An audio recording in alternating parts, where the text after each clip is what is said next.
Another Malawi can starting content barwani linguasame to con lere to bana link jan guasame ka jo nyam bana linguasame roche chalat tiang wood shal ke nhial deng nhial she kuumɛ kiir mayardit che je pal ke che je ladjor ke interview mi shaje interview ko ja ka jan lere me gorjen wo be latindial content nhial deng nhial kalat ke video de shaja por wona ko gode kelio nhial deng nhial kuer medit ken kono wo ka dung nhial deng nhial chana mi panashor lat ka wudi shal ko makuei wes chana jading kel reiler kan mani bana kula wo ka dung nhial deng nhial makuei wes dio je jin mishi gor ka channel to ko ken bidil ngajenu makuei wes pan cha convoy mi jel ka je cha je dwaj ma cheno kad mi cha je dwaj ma jo cha jo no cha tekene ti cha mu ka botin ke tekene di shilutin kwa se shire ka mo cha toktin cha jo na kan shede kana to mi shi tok no cha je mu ngai ke liun do budan to ke je ka kwiga me chi tok fan cha jo jen gwa engu ne ne shi makuei luɛth jian kana bonda mi jel ka kel wo kan wej bor bor mo jandor dana beketin kan wo kana lo nan kani rami mo mi shi yere she jen ka ta dan en cha gor ka jen on the way ko jen jel kan ka tarbiyel to ngwan makuei luɛth tarbiyel ngwan long cha joja gwan go cha turbiyel ken jel ka wodien cha ka kap chong da dop ka shek fon ka jen dire wi ki juba en shek ponya mo cha ga jogono ba ramadan jel ka yen la coffin nan dan tran tere da ba jogu ko kwai ka je hen go dong mitim do den manang ka jidde gorga jono ba jo kon ngwich ko jel ken ka convoy mi dita long no and when misha makuei luɛth ne cha jogono ba ramo ba point ba de gucha ramadan en chi yiri jen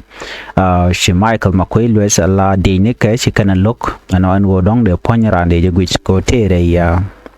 tere ngadeka tere sanduka and when money ko shi makuei luɛth ya lok and wo ba coffin ba je guch dan chu korsha to are kurmo chane dangro sha kamuj kabot melat ke jeno dong dio shir melat jeno shine dangro shikliu dio ja re kurmo anono ko shine tin kontel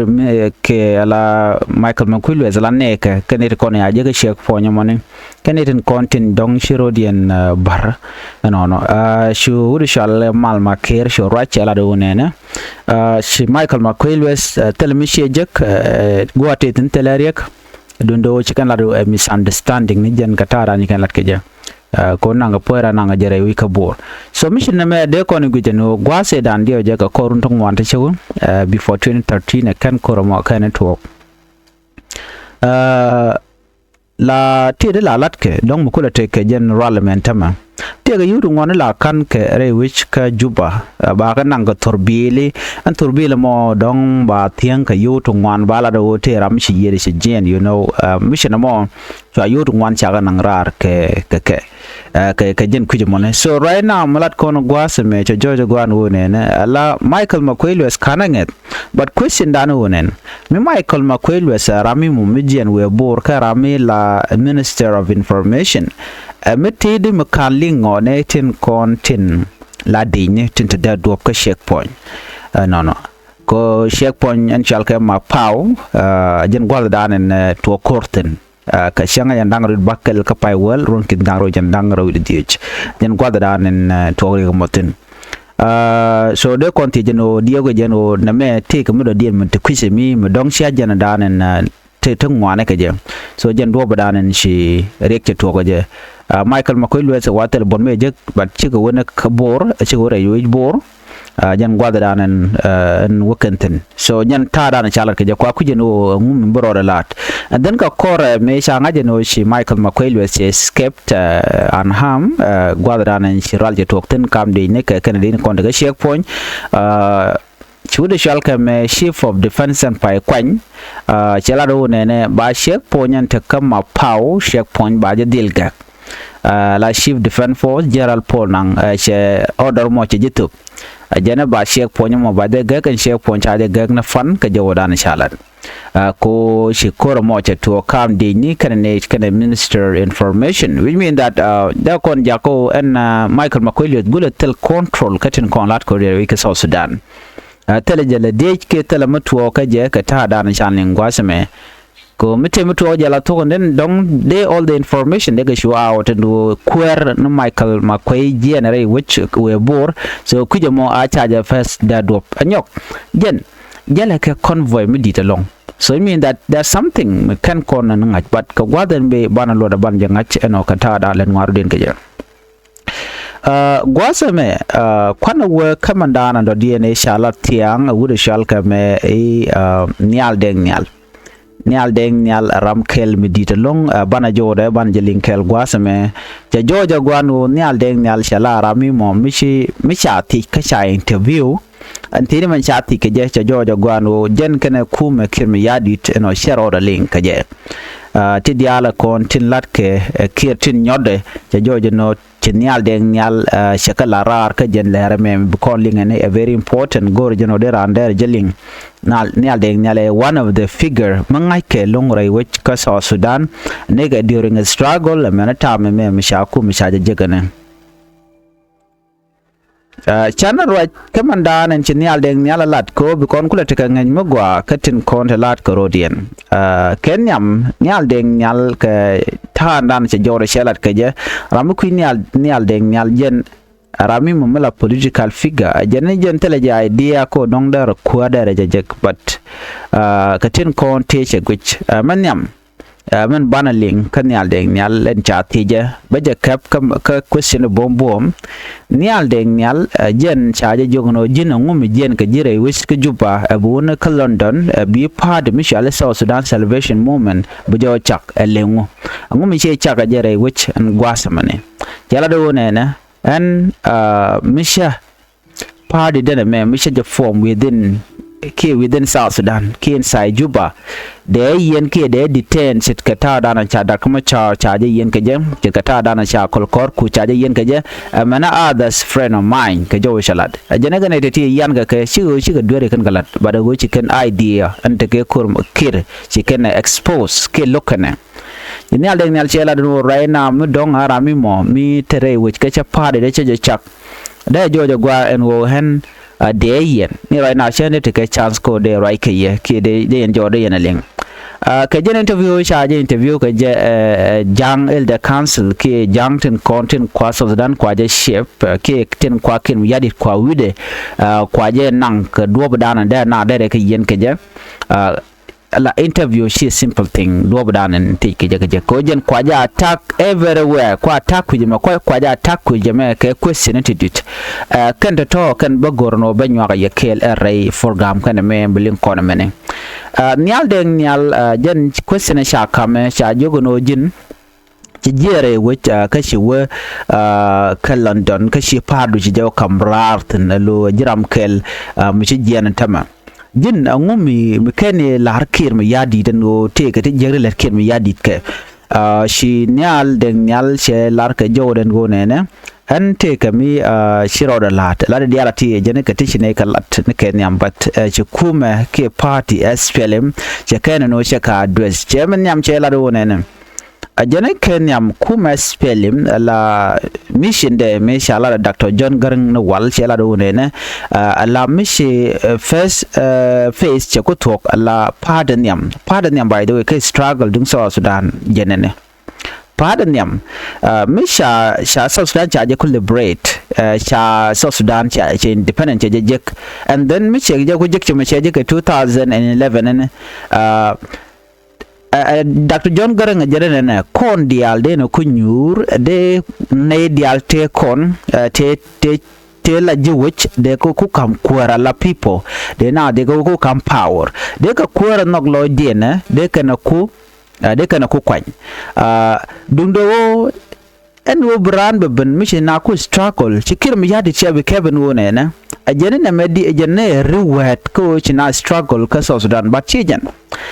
first phase chalat o South Sudan mi chana ye kunung tel mugoro ba ji rewet ke je jin ci la dum gwa ci la jen tina ka process ko ba ngaje no estebedien cha kwanya ko cha kuumɛ cha jek no jena man sa da ngut kir le ci te do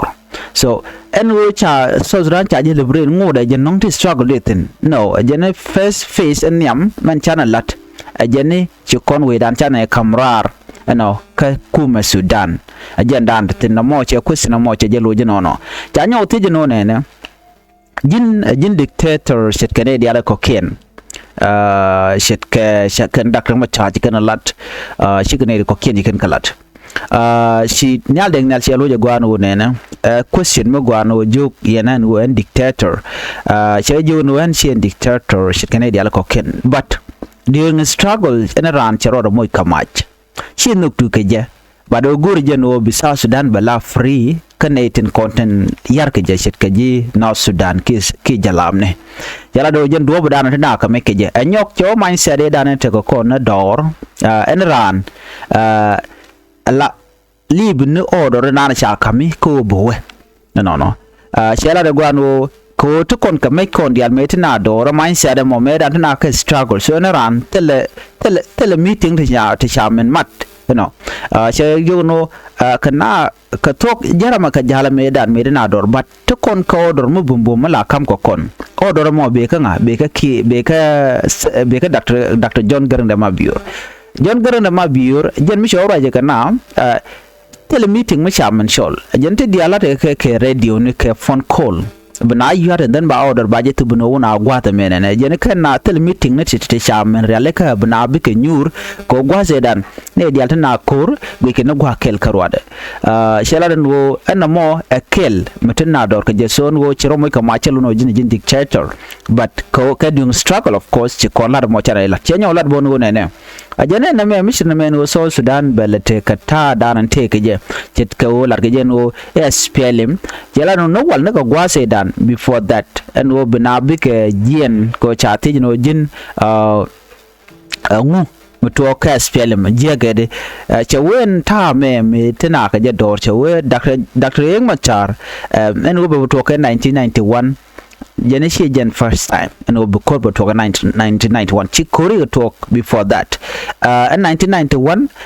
Gene mission talk nijen ko she struggle she did ko te ka depin gana John Garang ma biur Jene John Garang ma biur ka tai dan chala ge no tai te ge chere ram mola dictator sia guru nanyam so che jomo che jalat nyal deng nyal gwaseme kata dan chai tike je no eno be party de be jo chak ke be party mi jidit be jo chak no chela de gwano hen me chak party ne me chak je ko best film de tina be jare ale ka be reform te nyok lo be la mo gwa no ko jo dan chela nyal deng nyal shekir mi yadit chela de no ne e jui no Jenny South Sudan take a social disease, alo take a joy. Mulunod, a jenna gorkan quer manoka, quer medeka mat, quer mede let ko be which road a gear. A jenna gualongo de movement, medine de aldeka mat, then the aldeka include. I should take a specific tribe to benya jor ke bene cocken baga target a jenna more de japel kitchen chicken de let quida kata dan a shalat keje. Nhial deng nyal shela do ne jene man ta dan te kir ma yadit keje jene tele mo gwa me de rodolot no jene sha institution constitution de ke ngoda ger na rodin keje ke ye na rodin keje sha ka loka kir sha ka chak tiab ne ke cha ti jeno okay jino ngum loka kir ma yadit first of all kir ma yadit chene chana cha ka we lora bang she constitution and ande kulo gwa che jepel ala mishi idea de mishi look ki chara shi look then beji watch baradi and bejenung so che guru no ne kirmi yadi bene di altan kontin lanne ke tin chit struggle ga jekel be ko watch be new blood kene de jidini neti young men to ko kente shanga ke kuumɛ be ka nong be ko chotin ko gor ko bene tin konti chile de kel be ko joirar chom chenam dere gwade che wane ga che watch che kol manyang juk che watch chene de ko ken che ko watch ray party ka chelo ne ka ne de ko ken te joje ray party ka cha constitution cha ban pin ko constitution mi na otin take a reform to cha la rede and ngot but jene ken kir mayardit kan to kan ka gor ki kan ka follow up no she never kon de ka spelling chikala no en mishit kana me reform lat ke me kir mayardit o generating county local idea de shewut 2013 and yale jene shi me de talk chikore dan te de talk bana bigal liu thousand of people bigal liu re yuga sosran ki ba million of people ba displaced ko wodi mishikir mayardit che idea e shala da kan machar miche je accept ko re machar te di chalat shewudi na national election alat keje mimo idea metitin already within SPLM which are gwarpin ba lokke mayardit de ko kir mayardit te dwal gweje no be jien kangu ka kwer so kuje mo kir mayardit she gor anwo be jien kwara mana den cha nyogla do ne wa de dan me kam ke kir mayardit kam je kwer ke 2005 me chi Dr. John Garang the Mabu me shi yede jien chawe again the right person me de kam kwer no question to ask okay ane wan ga ladon ngum kering machar kana we kana kwer kana je kana no awa en SPLM wa take a discipline take a guideline mubo na rodin keje amari machar ponde lude je jen do be dana sha kwarcha kan kir mayardit Dr. Machar so chinyal de nyala de gwan wonen me chi Dr. John Garang ma biur me che liu den cha guje no okay ram butuna nga e kir automatically ngai kan je kir mute je to ka wude shalka me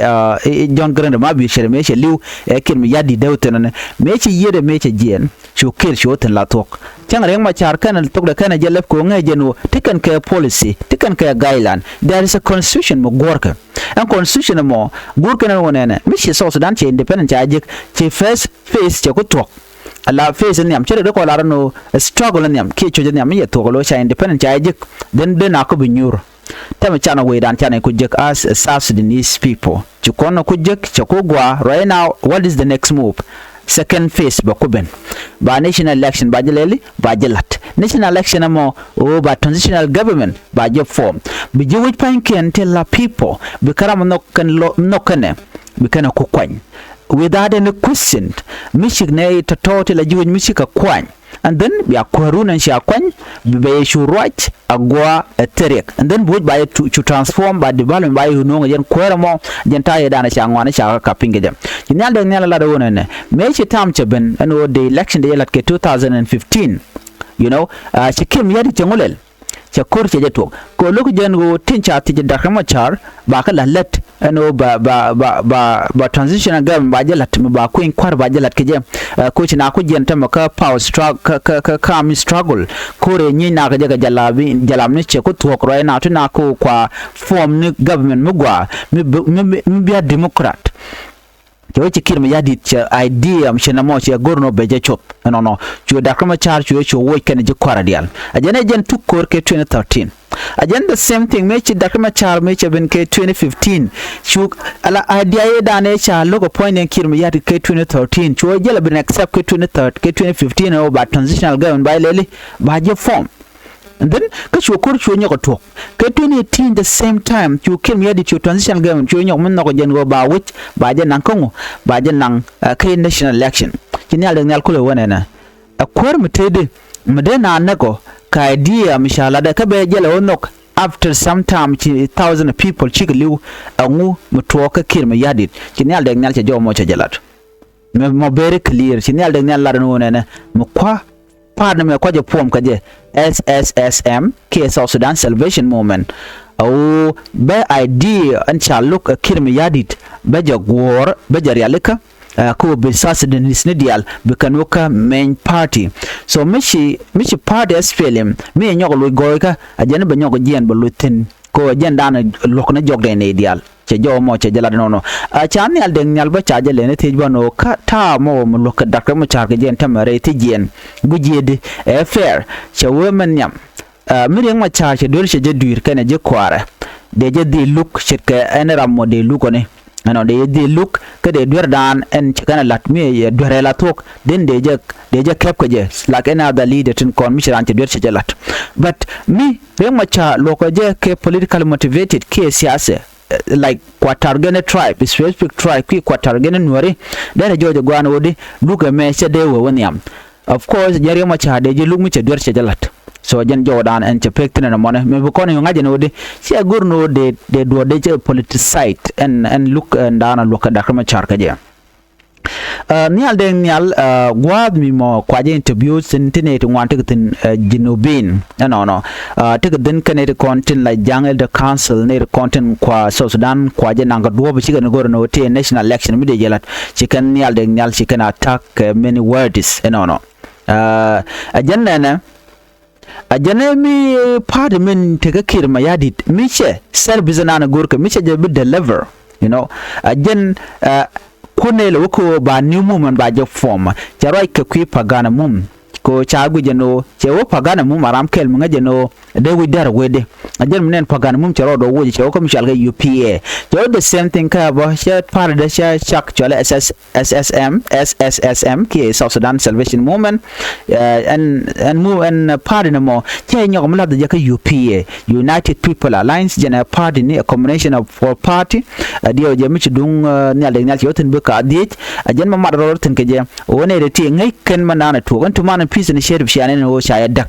anguma daka je kajen mal kel mo gor jeno South Sudan bore mal ka je hud kir cha idea ko ba transitional government ba je lat ke je lok che constitution che je ban pin right now and do badana lere ke je telegram ngaje anyok important question do dien michalat gwasme ajanta yeda ne cha reply peace agreement cha je ale ka je dar kuma char kene kirim yadit o de weje jeger jene janta dan ko cha tijin jin ngum jin ge ka party ka jina tika position didit cha wanga jeno dong be kirim yadit by idea an lat ke a partner ko ken ngayno dong bo mal be jinu but ken ti kir she jeleng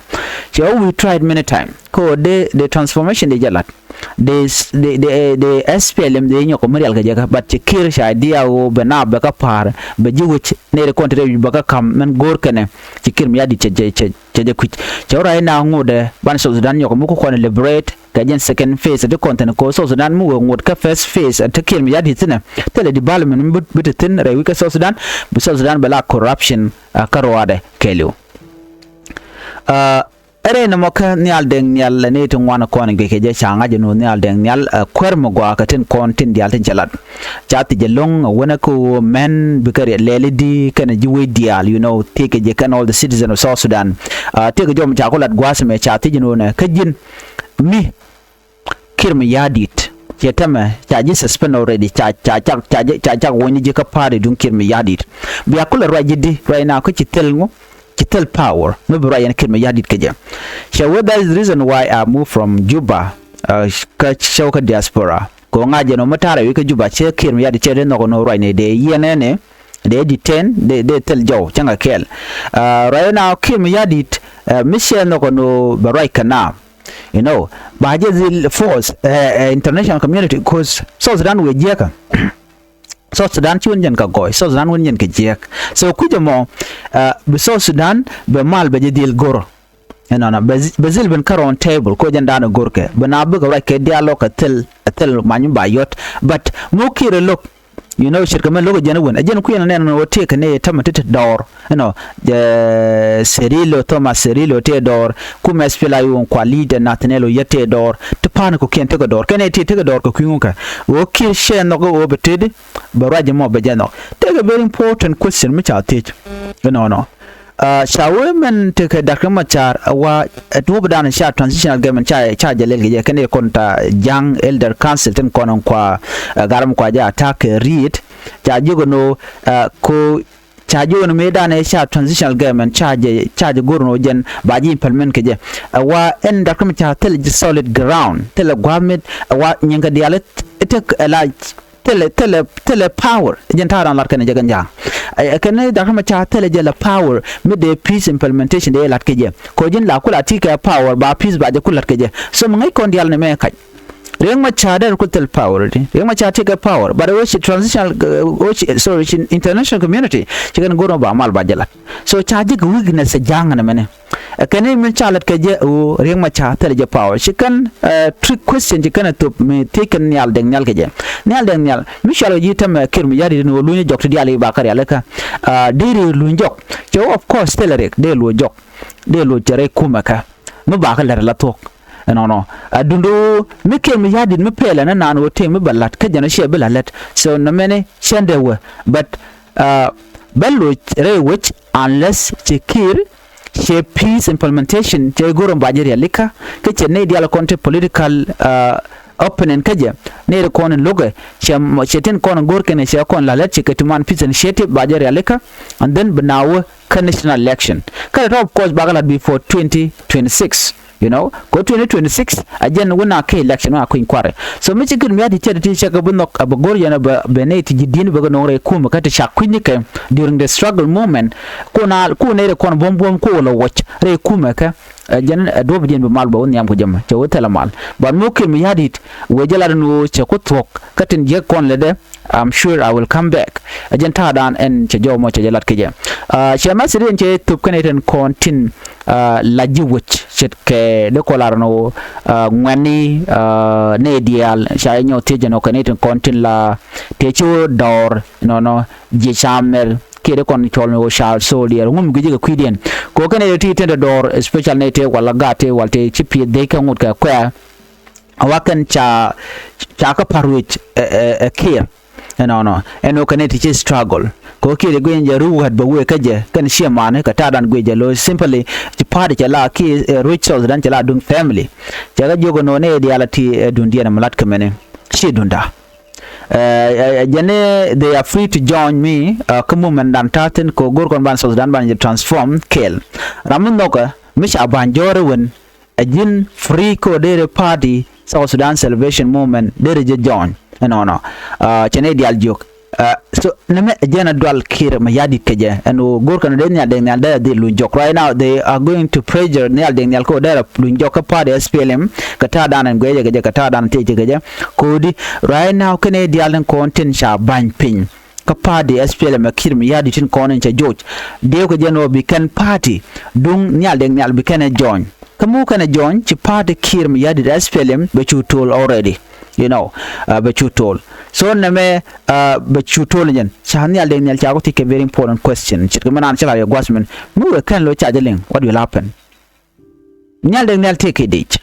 de ajen jokola mat ke UPA United People Alliance by the way a military formation okay she